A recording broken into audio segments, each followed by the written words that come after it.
자, 이 얘기 좀 해보겠습니다. 전용기에 MBC 기자를 태웠습니다.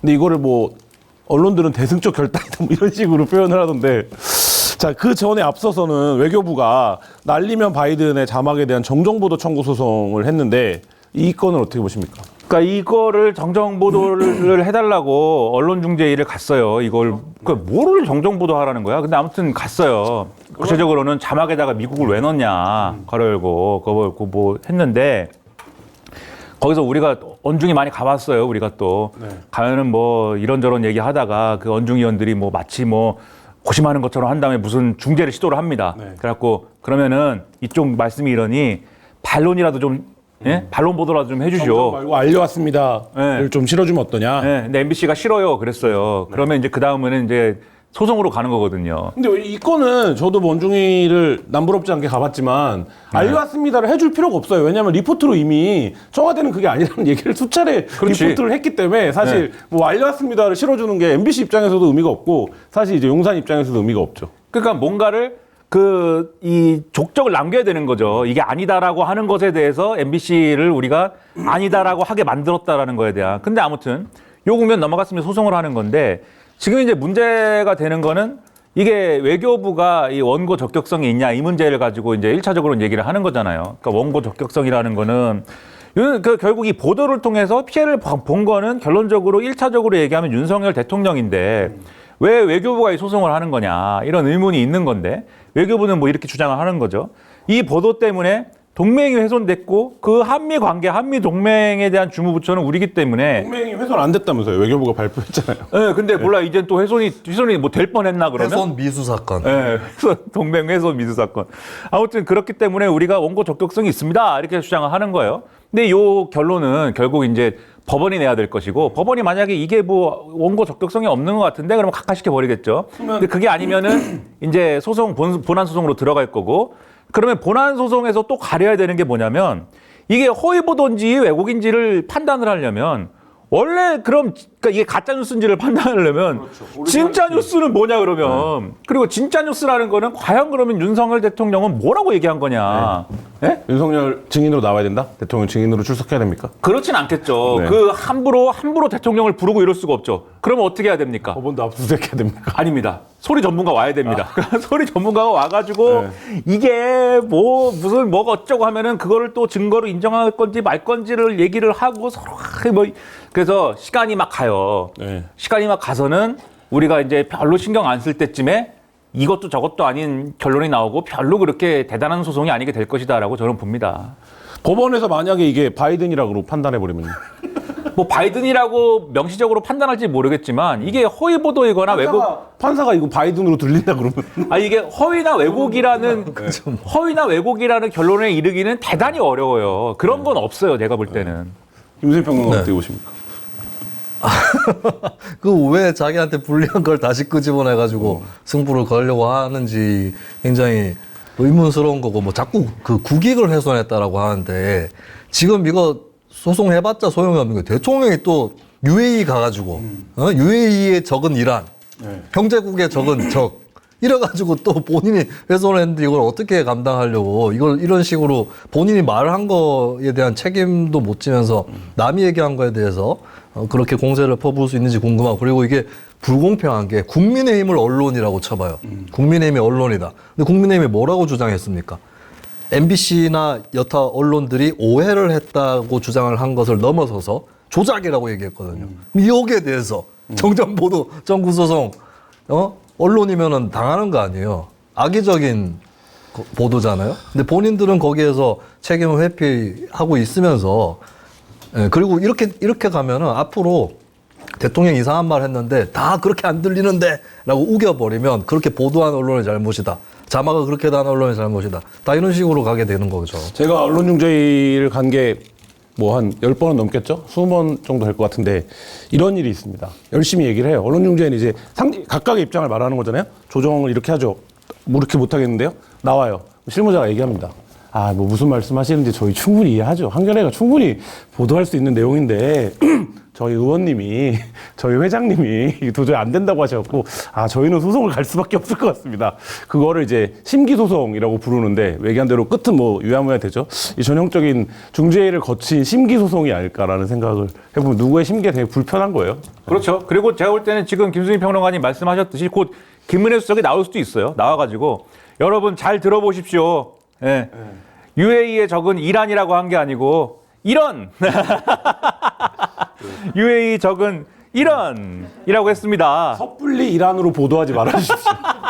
그게 아니고 다가오는 항저우 아시안게임 축구 대진표를 한국과 북한이 그리고 UAE와 이란이 4강전에서 붙는다. 근데 이거는 오늘 이걸 예언했다고 하면 됩니다. 굉장히 저는 어제 깜짝 놀랐는데 이 얘기를 굳이 왜 하는가가 일단 의문이고 그 다음에 오늘 이란의 대응 한국의 설명을 기다려보겠다.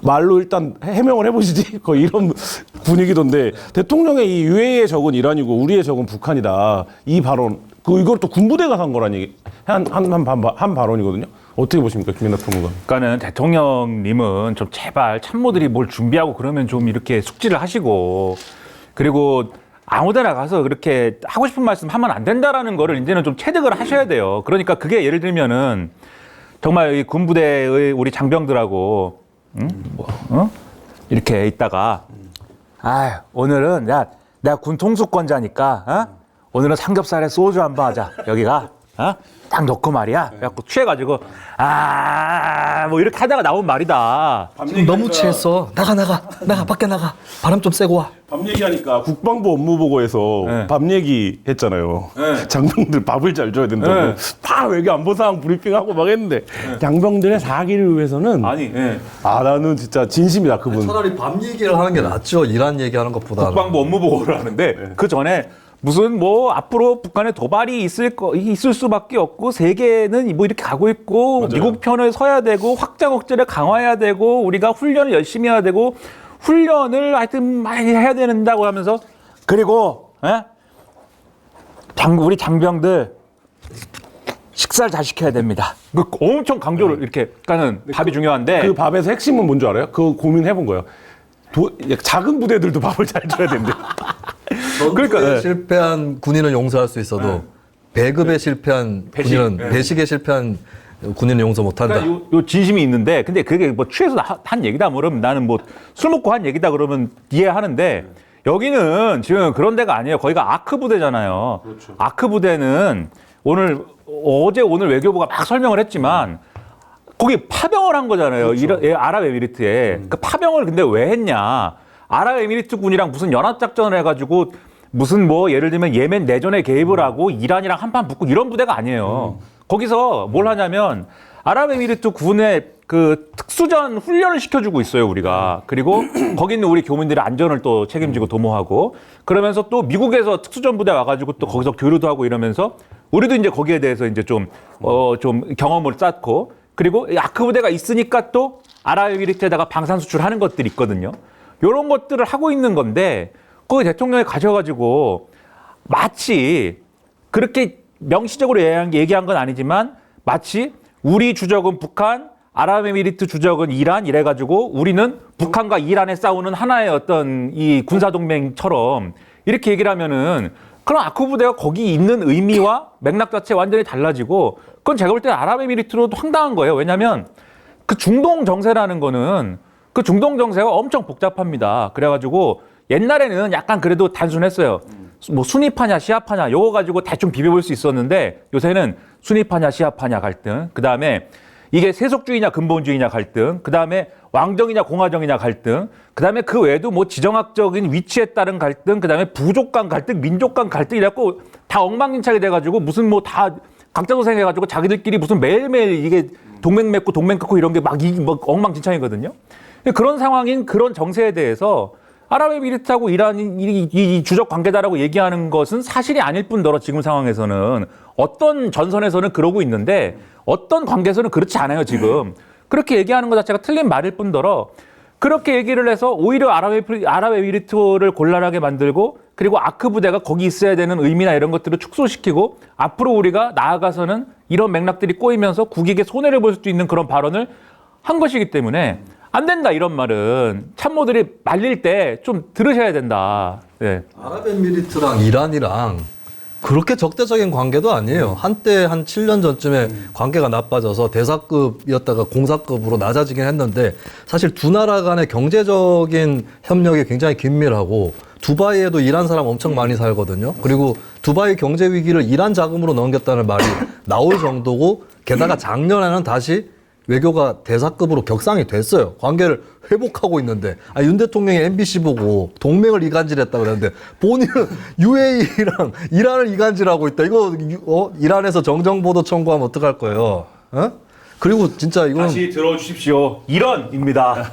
작년에는 바이든 뺨치고 이번에는 이란 뺨치고 이게 초유의 독자 노선 외교 아닌가? 반미 반이란 대단한 외교입니다. 이란도 지금 긴가민가 한 거예요. 이게 뭐지? 그래가지고 이란이라는 데는 무슨 이 주로 장관 뭐 이런 거 하는 사람들이 그렇게 우리처럼 무슨 이런 장관들이 아니고 좀 무서운 사람들이잖아요. 거기 그렇죠. 이 신정 국가이기도 하고 그다음에 군정 국가이기도 하기 때문에 그 뭐 주된 업무나 이런 것들 막 혁명수비대가 다 하고 뭐 이러잖아요. 그런 거를 볼 때는 그 막 이렇게 일단 입장을 세게 한 것처럼 이제 언론 보도가 나오긴 하지만 자기들도 지금 헷갈리는 거예요. 이게 어떤 의미인 거지? 미국하고 지금 소통이 된 건가? 앞으로 미국이 우리를 때리는 건가? 이게 어떻게 되는 거야? 형제니까 또. 그 뭐 이게 헷갈리니까는 우리가 지금 누군지 한번 보여줘야 되나? 네, 우리도 한번 또 방구 한번 껴야 되나 이러는 거기 때문에 잘 설명해주고 다독여줘야 된다 이란에 대해서. 국내적으로 대통령이 실수하고 이런 문제를 넘어서 외교적으로 굉장히 좀 이 후과가 예상되는 발언들을 좀 신중해야 되는데 너무 이제 외국만 나가면 이렇게 사진만 봐도 약간 들떠 있는 것 같은 이런 분위기의 사진을 자꾸 용산에서도 릴리스를 하니까 근데 이제 이런 발언들이 겹쳐지니까 굉장히 좀 우려스럽습니다. 이게 이제 윤석열판 인도 태평양 전략인데 사실 중국 포위 전략은 바이든식하고 트럼프식이 있다면 굉장히 크게 다르거든요. 그러니까 이란이라는 곳이 지정학적으로 인도 태평양 전략과 중국의 1대1로 전략이 충돌하는 지점이에요. 그러면 이제 이란을 오히려 좀 이 미국이라든지 이쪽 입장에서 좀 포섭을 해가지고 중국을 더 제대로 포위를 할 거냐 아니면 아예 중국 편으로 넘겨져 버릴 거냐 이 문제인데 윤 대통령의 전략은 후자가 아닌가. 네, 대단한 이제 전 세계적인 질서를 다시 쓰려고 하는 미국을 거스르려고 하는 네, 이 정도의 포부가 있다는 생각이 든다라고 말씀드릴 수는 없겠습니다. 자, 어쨌든 발언은 갑자기 수습이 안 돼. 네. 자, 이 얘기 마지막으로 해보죠. 마켓단의 전 제품 배송비 무료니까요. 회원가입하고 로그인하셔서 혜택을 받으시기 바랍니다. 자, 이 얘기 마지막으로 해보죠. 그 강제 동원 해법을 어떻게 마련할 거냐를 놓고 국회에서 공청회도 열렸는데 굉장히 파행 있고 뭐 각각의 입장들에서 얘기를 하고 있는데 일단 이런 거죠. 이게 굉장히 복잡하다면 복잡할 수 있는데 자, 우리가 소송을 해서 배상 책임 일본 기업에 있다는 걸 인정을 했습니다. 그래서 일본 기업이 배상을 해줘야 되는데 국내법상으로는 근데 일본 기업들이 배상을 안 하겠죠. 당연히 돈을 안 내겠죠. 그러니까 우리 정부가 나서서 일단 우리가 기금을 만들게. 뭐 기금을 만든다는 표현이 뭐 있는 기금도 있지만 포스코가 돈을 좀 내. 왜냐면 일본에서 옛날에 65년도에 받았던 돈으로 한 거니까 이렇게 돈을 만들어서 일단 주고 그다음에 이제 구상권을 청구를 그러면 해야 되는데 그거에 대한 얘기까지는 아직 확실한 방법론 같은 건 없는 거고 그러니까 어쨌든 일본은 빠지고 우리 정부랑 우리 기업이 선배상을 해서 이 문제를 매듭을 짓자 뭐 이런 이제 방향으로 가고 있는데 뭐 이 부분에 대해서 어떻게 뭐 전문적인 식견과 견해가 있으시잖아요. 이거 1시간 얘기할 수 있죠. 네. 이게 무슨 뭐 이름이 자꾸 바뀌어가지고 뭔지 뭐 대위변제라고 그랬다가 병존적 채무인수 방안이라고 그랬다가 지금 병존적 채무인수 방안이라는 얘기를 많이 하고 하는 거죠. 또 근데 또 이름을 줄여갖고 제3자 변제라고 그러고 그랬더니 이재명 대표가 이게 제3자 뇌물 아니냐고 그러고 뭐 엉망진창이 됐는데 그 아무튼 그런 거를 봐야 돼요. 일단 이제 어디서부터 얘기를 해야 돼? 어쨌든 지금 진행되고 있는 사안은 미쓰비시하고 그 신일본제철이 우리 국내에 가지고 있는 자산이 있으니 요거를 현금화해가지고 왜냐면 지금 말씀하신 대로 일본 기업들이 우리 판결에 따라서 배상금 줘야 될 걸 안 주니까 그럼 법적으로 이 자산들에 대해서 현금화를 해가지고 피해자들에게 배상금 지급하는 걸로 하자. 요 절차를 진행을 해야 돼요, 법원이. 네. 근데 그걸 진행을 할 경우에는 일본이 우리 가만히 안 있는다. 내가 윤석열이라면 너네 나경원 된다. 이렇게 계속 주장을 하고 있는 거예요. 그런데 이게 이전 정권에서도 부담이었고 그리고 이번 정부는 특히 한미일 협력 만세 이걸 해야 되는데 이게 이제 걸림돌이 심각하게 되리라고 보니까 이걸 해소를 해야겠다라고 이제 가닥을 잡은 건데 근데 이전 정권에서 이게 부담이었기 때문에 몇 가지 방안들이 나왔습니다. 그게 뭐냐면 그 현금화하는 이 시나리오를 피하기 위해서 이거를 피하기 위해서 그 전에 해법을 만들자. 예를 들면 한국 정부와 일본 정부가 공동으로 기금을 조성하고 한국 기업과 일본 기업이 공동으로 여기 참여해가지고 피해자들에게 배상하는 방안 또는 한국 정부가 기금은 조성을 하는데 이 한국 기업이랑 일본 기업이 여기에 참여를 하고 일본 정부는 자기 책임을 인정하는 방안 뭐 이런 여러 가지 방안들이 있어요. 그래서 뭐 2+2라고도 하고 1+2라고도 하고 뭐 1+2 + 알파라고도 하고 뭐 여러 가지 방안들을 논의했는데 그 모든 방안 중에 최악의 방안입니다. 지금 얘기하는 게 뭐냐? 한국 정부가 기금을 만든다. 그리고 한국 기업이 참여한다. 그리고 요걸로 일단 피해자들에게 배상을 한다. 나머지 문제, 일본 정부가 책임을 인정하는 거냐에 대한 문제, 그다음에 일본 기업이 참여를 하는 거냐의 문제는 요까지 하고 앞으로 설득해보자. 이게 지금까지 논의 내용이에요. 그래서 빨리 이 문제를 얘기한 대로 해소하자. 그런데 그러면 그러면 일본 기업이 참여하게 만들 수 있습니까에 대해서 그럼 우리가 한번 생각을 해봐야 되잖아요. 근데 그거에 대해서 지금 일본의 언론 보도나 이런 것들을 종합을 해보면 우리가 구상권 청구라는 이 권한을 포기하면 일본 기업이 기금에 참여할 수도 있다는 논의가 있습니다. 이 보도를 하고 있어요, 일본 언론들이. 무슨 얘기냐면 구상권을 청구한다는 거는 우리가 피해자들에게 기금이 배상금을 지급을 했는데 그 배상금을 지급한 분에 대해서 원래 니들이 내야 될 돈을 우리한테 줬잖아요. 즉, 이 안은 구상권을 청구한다는 거는 그 기업이 이 문제에 대해서 책임을 가진다라는 거를 의미하는 거예요. 근데 구상권을 포기하라는 거는 이 기업의 책임이 없다라는 걸 확인시켜달라는 거고. 그래서 이제 자율적으로 내겠다. 그러면. 돈 낸다는 거는 그냥 니들이 불쌍해서 내는 거야. 요건 거고. 근데 웃긴 건 뭔지 아십니까?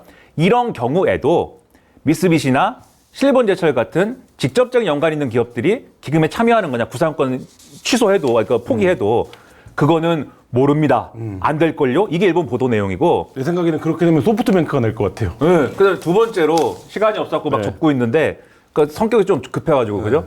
두 번째로 일본 정부가 책임을 인정할 거냐의 문제.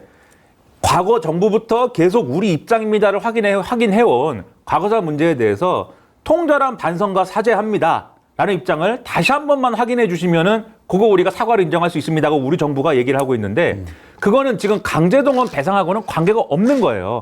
지금도 일본 정부 공식 입장이에요, 그거는. 그 입장을 다시 한 번 그냥 확인한다는 거는 일본은 가만히 있어도 그냥 사죄한 거나 마찬가지다라고 우리가 보겠습니다라고 얘기하는 거예요. 그러니까 우리가 일본에 요구하는 조치들이 관철이 되더라도 이거는 지금까지 논의된 것 중에서는 가장 후퇴한 안이고 가장 일본에 가까운 안, 나아가서는 일본 입장에 다 관철되는 안. 왜냐하면 일본은 지금까지 이 문제에 대해서 첫째, 우리는 계속 사과를 해왔기 때문에 추가 사과할 필요 없다고 본다. 두 번째, 과거사 문제는 1965년 청구권 협정으로 다 해소가 됐기 때문에 우리는 별도의 조치는 필요하지 않다고 본다.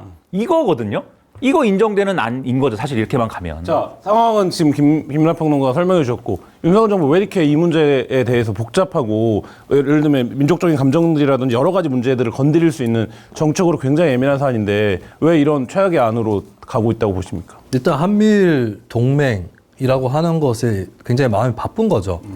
거기에 대해서 물론 뭐 한미일 우방국이고 서로 간에 여러 가지 안보를 포함해서 협력을 할 수도 있는 문제일 텐데 일단은 좀 그 이분법이 너무 강한 게 아닌가. 그러니까 한미일 대 북중러 이분법이 워낙에 강하다 보니까 일단은 이거 다 그냥 빨리 해결을 하고 뒤로 넘어가야 된다.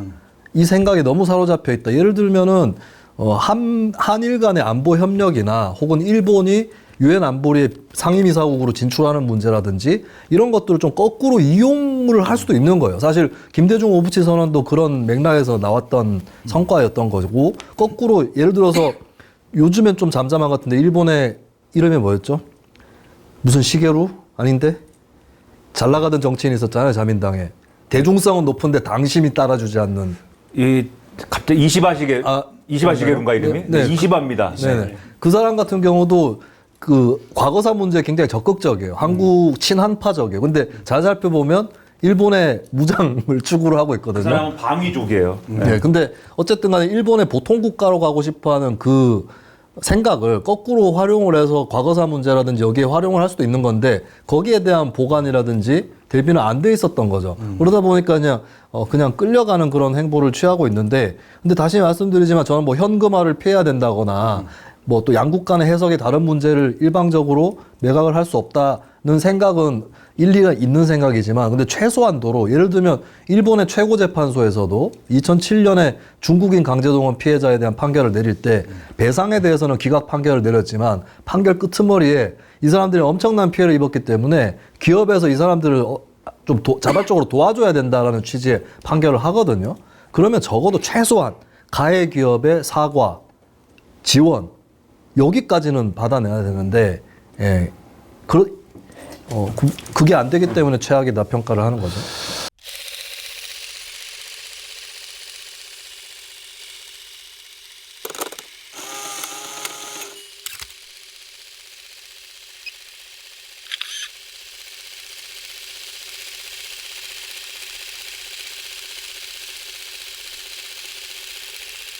마케타니는 착한 쇼핑몰이죠. 마케타니는 저질되어야 합니다. 저는 마켓하니에 구합니다. 다른 데서 쇼핑하는 것은 저질되어야 합니다. 울분하면서 상품을 찾다가 보면 하루가 언제 나갈지 모르겠습니다. 반드시 저질되어야 합니다.